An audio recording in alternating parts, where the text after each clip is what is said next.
Yeah, just like there. That should be fine. Are you going to hate me if it goes out? And Your job's to make me look good.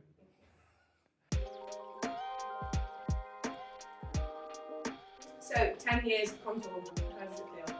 10 years of Kontor feels pretty great, to be honest with you. After 10 years of kind of chasing around, making a name for ourselves, trying to do a really good job, trying to do the best thing for our clients, to sit here having had that longevity is really rewarding. I think it's one of those things that when we started out, never expected to get to this stage, never even thought about it. It was kind of laptop, mobile phone, and off we go, let's try and make some money.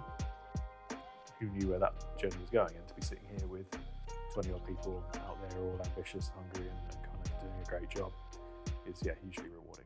Did you ever envision it getting to where it is now when you started? No, not in any shape or form. To get to where we've got to and kind of hopefully have the reputation that we believe we have is really encouraging and testament to everyone's hard work and what they put in. Hopefully that's kind of led by me and the others in the sort of senior management team to set that tone of what's expected and how hard we all work. To go down 10 years and kind of still be here and growing is hugely encouraging. What would you say has been the biggest thing that you've learned over that time? Resilience. Definitely resilience. We've had some pretty challenging times over the last 4 years from an industry perspective, let alone as a business and individuals and culture. When we look at the micro element of what we are as a business, we have those growth headaches of scaling from 1 to 25 odd people, the HR systems, processes, operational elements that are required to be successful have all been challenges, as well as the global macro elements of a pandemic or a financial crisis or multiple elections in 1 year. Everything has its impact, and I think to sit here after all that, still kind of consistently delivering to the level that we are, just shows an element of resilience and ambition. Has there been any moments that you look back on and you think, we really smashed that? It was like a big, groundbreaking moment. Big moments, definitely. There have been a few indicators along the way. There have been projects that we've won that have shown other people's faith and confidence in us, which is probably what you need as a small business sometimes, is other people to tell you you're doing a good job. You don't have a reference point. So we've won a few instructions. One, for example, was Monzo. It was a great opportunity for us that we kind of gathered up when they were 12 desks in a co-working space, and we subsequently did a 12,000 square foot sublet and then a big HQ move of over 100,000 square feet with a blue chip landlord. So, to have their backing and support of what is effectively a small business and allow us to service them and continue to service them in multiple markets has been great.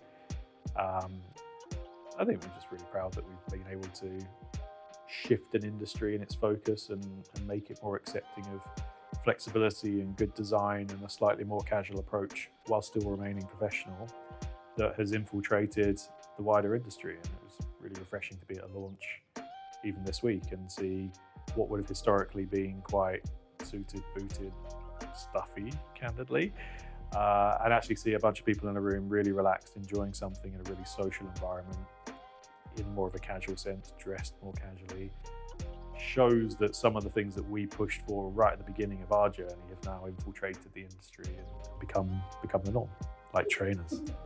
Holly was telling me the other day that apparently they all used to call you the trainers when Kontor started. Yeah, the trainers have turned up. Yeah, we've been asked to leave launches. We've been asked to leave parties before because we were not appropriately dressed. Yeah, that started right at the beginning. That happened quite frequently. I know Gav had it a few times. He was asked, or don't attend, and his comment was, well, when you start paying my fees, I'll dress how you want me to dress. But my clients are fintech business and they dress like this and they want me to represent them. So don't get me wrong, there'll be product, if you like, if you want to call it that, in the city where you're dealing with big corporates or law firms and you need to represent them and what they stand for, and their dress code is to be suit and tie and clean shaven, and that's fine, and you need to be respectful of that. But the majority of the stuff that we look at and people we represent don't want that anymore. Along a similar vein then, is there anything that you look back that you would have changed or would you consider a mistake or a regret? Only make changes quicker. I think for me, it's very obvious when something's not working, but having that conviction to actually get on and change it, especially if it's people and you're personally, supportive of them. And as a small business with 20 odd people, you know everyone and you know what's going on with their family and what's going on at home. So you have to kind of park that and look at it from the perspective of they're here to do a job, and are they doing that as well as they can be? Have we supported as much as we can to get them to the level that's required? If not, there is a performance piece here that we need to look at and make changes quickly. So often I look back and think, we could have done more, or we could have changed things quicker and had more success because of it. But that might make me not as nice a person. So I'm proud of the balance. What about when you branched out to America? Because I know that kind of changed quite quickly with COVID and stuff, didn't it? Yeah, it did. America was an amazing opportunity for me personally and the business. It's something I've always wanted to do. My background when I first started in the industry was bringing US businesses into the UK and finding their first office. To be able to do that with a platform where we could both bring US clients into the UK and export UK clients out to the US and be that conduit for them was hugely powerful. I still believe in that as a kind of service line. I guess from our point of view, we hit it slightly at the wrong time. We were out there from sort of 2019 to 20, maybe 2018 at the beginning. I met my wife 3 weeks before I went out. COVID hit in March and they shut down New York, and a lot of just headwinds were pointing in the wrong direction at that point in time. But that's not to say it wasn't a success. It's been hugely successful. We still have our partners on the ground there. We have Sam in our team who's out in San Francisco and New York once a quarter at least, if not every month. And it remains a hugely valuable lead source and knowledge source for us as a business to keep really close to. I suspect that will be a growth opportunity for us in the future. Exciting. If you ever need a marketing person, you're first on the list. If you could go back and give yourself one piece of advice, knowing everything you know now, what would you say to yourself? Run while you can. No, I think advice from my point of view, it's kind of what I touched on earlier. It's just having the courage of conviction, or the courage of your convictions, to make change quickly, stick with stuff, which I think we've done. I think we've done really well, actually, to be honest with you. We could have easily deviated off the original plan and ended up doing this and that, and then suddenly doing an average job in 3 things. We've always been pretty clear that we do workspace and office space, and that's our kind of piece. Whether it's on the landlord or the tenant side, for me, they're really complementary, and it's a benefit to both of those parties to be in both camps.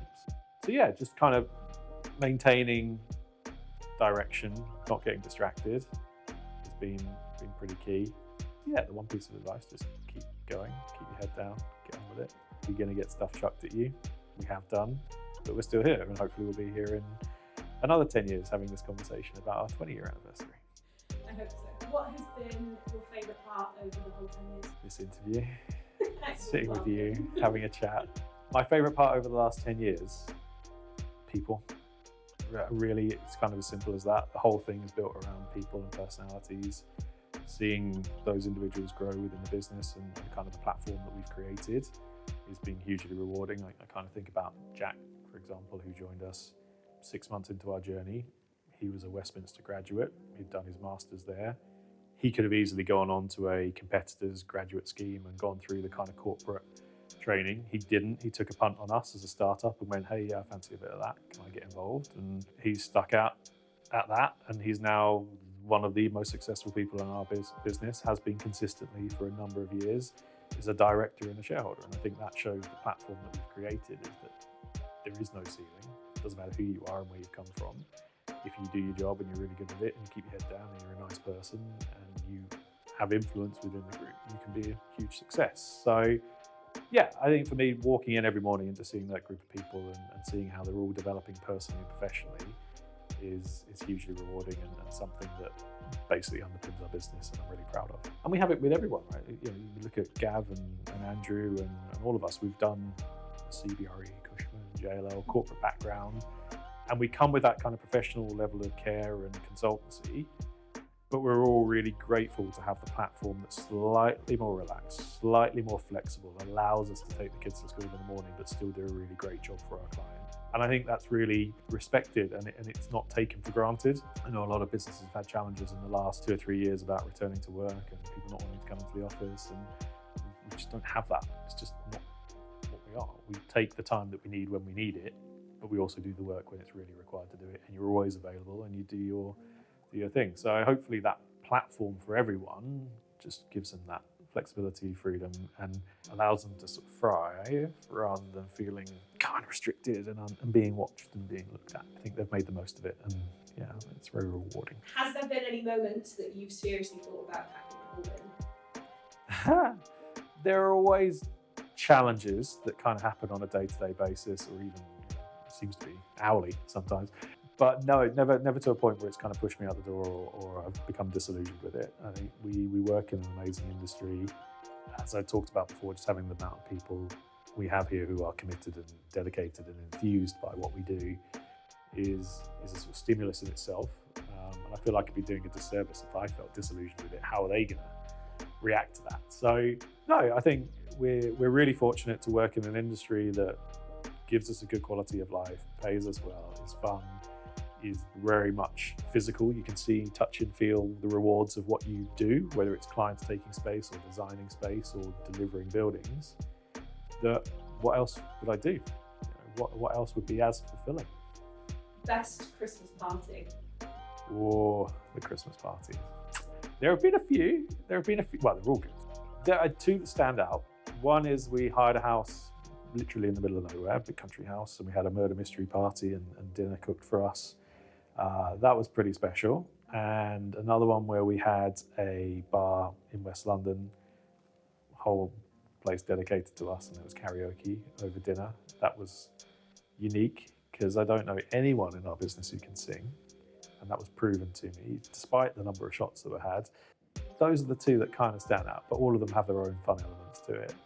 What's very clear to me is you probably need to make the speeches earlier in the evening rather than later in the evening, and that's a lesson learned for the next 10 that I'm going to have to deliver. But yeah, we should we'll look forward to coming to our next one. Yeah, I'm excited. It's going to be good fun.